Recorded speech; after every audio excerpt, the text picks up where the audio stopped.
जय हिंद दोस्तों, मैं Chandan Kumar Singh and today my topic is Indo China relation part third.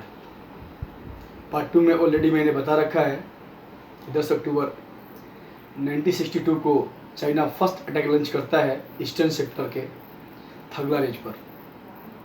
उस पोस्ट पर हमारे केवल 56 सोल्जर थे जो कि काफ़ी बहादुरी के साथ डिफेंस करते हैं। लेकिन सेकेंड और थर्ड अटैक तुरंत लंच किया जाता है और अपने देश के लिए वो मार्टिर्स हो जाते हैं और उस पोस्ट को खो बैठते हैं।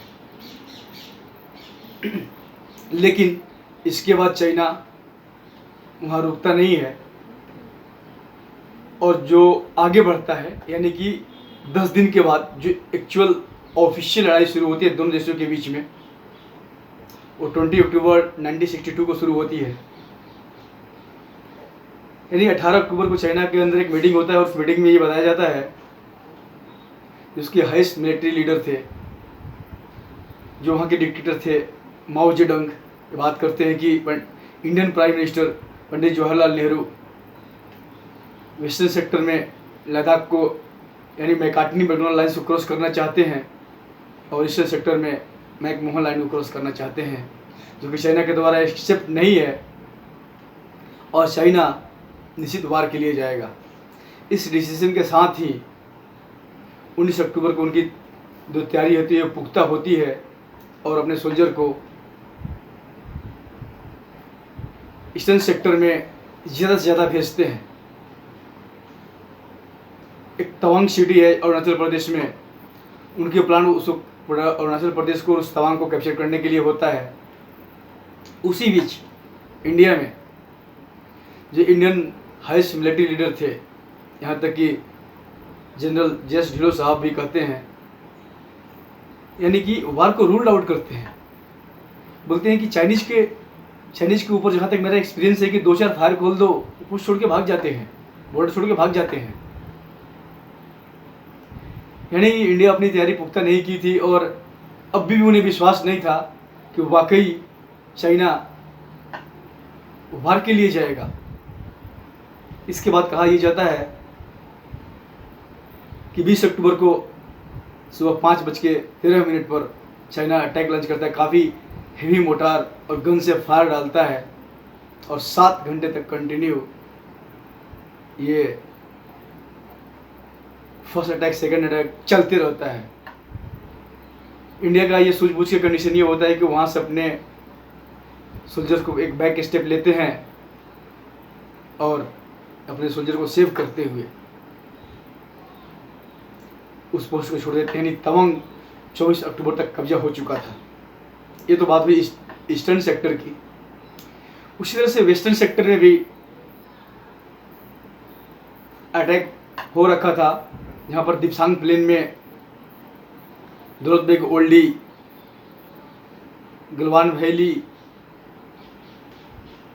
एंगन टीएसओ, शुशुल, ये सारी जगह चाइना के द्वारा अटैक किया गया था। उसमें से एक पोस्ट जो कि दौलत बेग ओल्डी से नॉर्थ में था, वहाँ पर चांदनी पोस्ट बोलते हैं, वहाँ पर हमारे इंडियन आर्मी के 30 सोल्जर थे, जहाँ पर 500 चाइनीज़ के द्वारा अटैक किया गया था। फिर भी उन्होंने फर्स्ट अटैक को डिफेंस करने में सक्षम थे, लेकिन उसके बाद तुरंत उनका second and third attack launch किया जाता है, 3 तरफ से घेर के उस पोस्ट को खाली कराया जाता है। यानी हमारे 30 सोल्जर वहाँ पर मार्टियर्स होते हैं और अपने देश के लिए शहादत देते हुए उस पोस्ट को खो बैठते हैं। अब सबसे इम्पोर्टेंट जो फाइट वहाँ पर वेस्टर्न सेक्टर में हुआ था वो सुशुल में हुआ था, जिसे बैटल ऑफ रेजेंगला कहते हैं। बैटल ऑफ रेजेंगला के ऊपर एक मैं वीडियो अलग से बनाऊंगा, क्योंकि वहाँ पर एक परमवीर चक मेजर शैतान सिंह ने किस तरह से एक स्ट्रॉन्ग फाइट चाइना को दिया था। तो आगे बढ़ते हुए हम बात करते हैं, यानी 24 अक्टूबर को चाइना एक लेटर लिखता है पंडित जवाहरलाल नेहरू को 3 शर्त के साथ, और बताते हैं कि इस मैटर को हम पीसफुली रिसॉल्व करेंगे। दोनों देश LAC से 20 किलोमीटर दूरी पर अपने फौज को लगाएंगे और तीसरा कि दोनों देश के जो लीडर हैं वो एक टेबल पर बैठेंगे। ये लेटर पढ़ने के बाद पंडित जवाहरलाल नेहरू को बिल्कुल गुस्सा आती है, बुरा लगता है, लेकिन उस समय कंडीशन ऐसा था वो कुछ कर नहीं सकते थे। एक ही मैटर था कि जब तक हम चाइना को खदेड़ नहीं देंगे तब तक हम फाइट करते रहेंगे। इसके बाद आपको ये बता दें कि जो ईस्टर्न सेक्टर में जो 7 ब्रिगेड था, उसके जो ब्रिगेड कमांडर थे जॉन साल्वी साहब, उन्होंने यहाँ तक कि अपना रिटायरमेंट लेटर भी पुट अप कर दिए थे अपने सीनियर के पास कि सर मैं वहाँ अपने सोल्जर को लड़ने के लिए नहीं भेज सकता हूँ, क्योंकि हमारी तैयारी पुख्ता नहीं है, और वहाँ भेजने का मतलब है कि मौत के कुएं में अपने सोल्जर को भेजना, जो कि हमें पसंद नहीं है। इन सब के बावजूद पंडित जवाहरलाल नेहरू 14 नवंबर को एक लेटर लिखते हैं, और उस लेटर में वो रिप्लाई करते हैं कि इंडिया को ये शर्त किसी भी हालत में मंजूर नहीं है। आप कुछ भी लिख दो, पहले अटैक करो, कब्जा कर लो, और फिर बोलो टेबल पर आ जाओ। तो जहाँ के जो सेकंड हाईएस्ट लीडर थे चाइनीज प्रीमियर जो एन लाई, उसको जवाब देते हैं, और इस जवाब के साथ ही यानी कि 14 नवंबर को 73rd बर्थडे था पंडित जवाहरलाल नेहरू को, और इंडिया की तरफ से ये पूरी 1962 वार में जो रिटेलिएट किया गया था, जो अपने तरफ से जो अटैक किया गया था, वो एक मात्र पोस्ट था वालोंग। क्योंकि 14 अक्टूबर को अटैक करने से पहले यानी 5 नवंबर को 6 कुमाऊं के कुछ बंदे को रिकवर किया गया था, जिससे उस एरिया के बारे में कुछ अच्छी सूचना मिली थी। इसलिए वालोंग पर इंडिया ने 14 नवंबर को फर्स्ट अटैक करता है, और वालोंग को लगभग 99% कब्जा कर चुका है, यानी कि ओनली 20 मीटर की दूरी पर इंडियन सोल्जर थे वालोंग से। उनकी जीत लगभग सुनिश्चित हो चुकी थी, लेकिन तभी हेवी मोटार और गन से फायर आता है चाइना की तरफ से, और इंडियन सोल्जर उस 20 मीटर दूरी को क्रॉस नहीं कर पाते हैं और अपनी शहादत दे बैठते हैं। इसके बाद इंडिया चारों तरफ से लॉस खा रहा था। तभी एक कहानी आपको मैं बैटल ऑफ रेजंगला की सुनाना चाहूंगा, एक झलक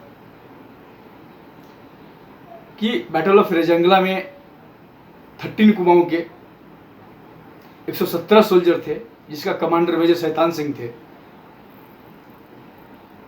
मेजर शैतान सिंह ने अपने सारे सोल्जर्स को यानी 117 सोल्जर्स को ब्रीफ करते हैं और बताते हैं कि किस तरह से हमें इंडिया के लिए और इस सुल पोस्ट के लिए एक मौका मिला है फाइट करने के लिए। और उन लोगों ने चाइनीज अटैक को, फर्स्ट अटैक को पूरी तरह से रोक के रखते हैं, जबकि कहा जाता है कि लगभग 4 से 5 हज़ार चाइनीज जो फोर्स थी, जो सोल्जर थे, काफ़ी गन मोटार के साथ यानी बड़ी वेपन्स के साथ वहाँ पर अटैक कर रखा था उस पोस्ट के ऊपर। लेकिन इसके बावजूद जो 117 सोल्जर थे इंडियन आर्मी, जो बहादुर जंबाज, उन्होंने अपने पैर को 1 इंच भी पीछे नहीं हटाया और बहादुरी के साथ लड़ते रहे। एक बार तो ये नौबत भी आ गई थी कि उनके पास, इंडियन आर्मी के पास मात्र 12 सोल्जर बचे थे और उनके पास 20 सोल्जर, और हैंड टू हैंड फाइट हुई, जिसमें कहा जाता है कि इंडियन सोल्जर्स ने पटक के उन्हें मारा। तो ये जो फाइट हो रही थी, उसी बीच में मेजर शैतान सिंह का जो पेट में गोली लगती है और कंडीशन ये आ जाता है कि बेल्ट खोलते ही उनकी पूरी हथेली बाहर आ जाएगी, और उस कंडीशन में भी मेजर शैतान सिंह अपने पोस्ट को छोड़ने को तैयार नहीं थे। बोले नहीं, लास्ट मैन स्टैंडिंग फाइट करेंगे यहाँ, और करते हैं। जो 2 सोल्जर लास्ट में उन्हें जो थोड़ी दूरी पर शिफ्ट किए थे, वो बताते हैं कि मेजर शैतान सिंह किसी भी कंडीशन में उस पोस्ट को छोड़ के जाने को तैयार नहीं थे। इसीलिए इस वार के लिए मेजर शैतान सिंह को इंडिया के हाईएस्ट गैलेंट्री अवार्ड रणवीर चक्र से नवाजा गया मरणोपरांत। और जब इंडियन आर्मी ने रिकवरी के लिए गई थी उस पोस्ट पर 2 महीने के बाद, तो हर सोल्जर के चेस्ट में गोली खाया था, किसी ने अपने पीठ पर गोली नहीं खाया था। इसलिए पूरे वर्ल्ड के फाइट में बैटल ऑफ रजंगला का स्थान दिया गया है। और इसकी कहानी में स्टेप बाय स्टेप एक नए वीडियो में बताऊंगा। इसके साथ ही जब इंडिया के पास कोई ऐसा ऑप्शन नहीं मिलता है कि आगे क्या किया जाए, तो 19 नवंबर को इंडियन प्राइम मिनिस्टर पंडित जवाहरलाल नेहरू ने एक लेटर लिखते हैं चाइनीज प्रेसिडेंट, और उनसे रिक्वेस्ट करते हैं कि इसमें आप पार्टिसिपेट करें, हमारा हेल्प करें और अपने एयरफोर्स का यूज करें। तो उस समय के जो उसके प्रेसिडेंट थे एफ कैनेडी, उन्होंने इस रिक्वेस्ट को एक्सेप्ट करते हैं और वहाँ से तुरंत अम्युनिशन, वेपन्स, क्लोथिंग सारे इंडिया में फ्लाई होने लगती है। इसको देखते हुए चाइना ऑटोमेटिकली 21 नवंबर को चाइना वार को स्टॉप करता है, विनर घोषित कर देता है अपने आप को। उसका एक टैक्टिकल ये डिसीजन था, क्योंकि ऑलरेडी ठंड आ चुकी थी दोनों सेक्टर पर, चाइना का सप्लाई भी डिस्टर्ब हो रहा था, और उसे ये लगा कि कहीं अमेरिका इस युद्ध में पार्टिसिपेट न कर ले, इसलिए वो अपने आप को विनर घोषित कर देता है। इसके बाद इसी के लिए 1963 में जो लता मंगेशकर एक सॉन्ग गाई थी, ए मेरे वतन के लोगों, ये सॉन्ग बैटल ऑफ रेजांगला और 1962 के हमारे मार्टियस सोल्जर्स के लिए था। इसके बाद इंडियन प्रेसिडेंट पंडित जवाहरलाल नेहरू को क्रिटिसाइज करते हैं। Indian defence minister V Krishna Menon को अपने पद से इस्तीफा देना पड़ता है, और इसके चलते ही 1964 में काफ़ी मतलब एक सदमा लगा था पंडित जवाहरलाल नेहरू को। उनके हार्ट अटैक आता है, उसे संभल पाते हैं कुछ दिन, लेकिन उस संभलने के बाद पूरी देश से एक क्षमा मांगते हैं अपनी गलती के लिए। जो गलती अपने तरफ से उनके लिए एक फॉरवर्ड पॉलिसी एक अच्छा स्टेप था, लेकिन उसी सदमे के कारण 1964 में ही उनकी डेथ हो जाती है। तो 1962 वार हमारे लिए कितनी प्रॉब्लम क्रिएट किया तब से लेकर अब तक, जो कि वेस्टर्न सेक्टर में आज भी चाइना पूरे अक्साई चीन को कब्जा करके रखा है। ईस्टर्न सेक्टर में वो पीछे हट जाता है 20 किलोमीटर मैकमोहन लाइन से, और आज अरुणाचल प्रदेश और तवांग इंडिया के कब्जे में है।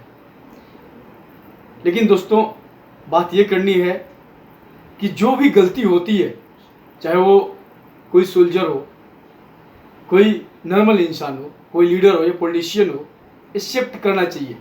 लेकिन आज जो गलवान वैली में हुआ, कहीं भी हुआ, यानी कि हमारे लीडर को अपने तरफ से 100% फाइट तो करना ही है, सोल्जर्स को फाइट तो करना है, जो गलती है उसे भी एक्सेप्ट करना है, नो प्रॉब्लम, इंसान है तो गलती होगा।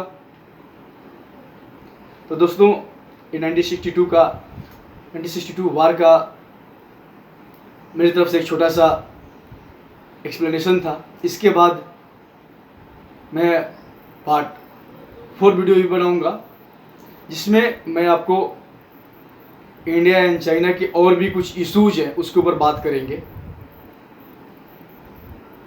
जय हिंद दोस्तों, ये वीडियो आपको अच्छी लगी तो जय हिंद।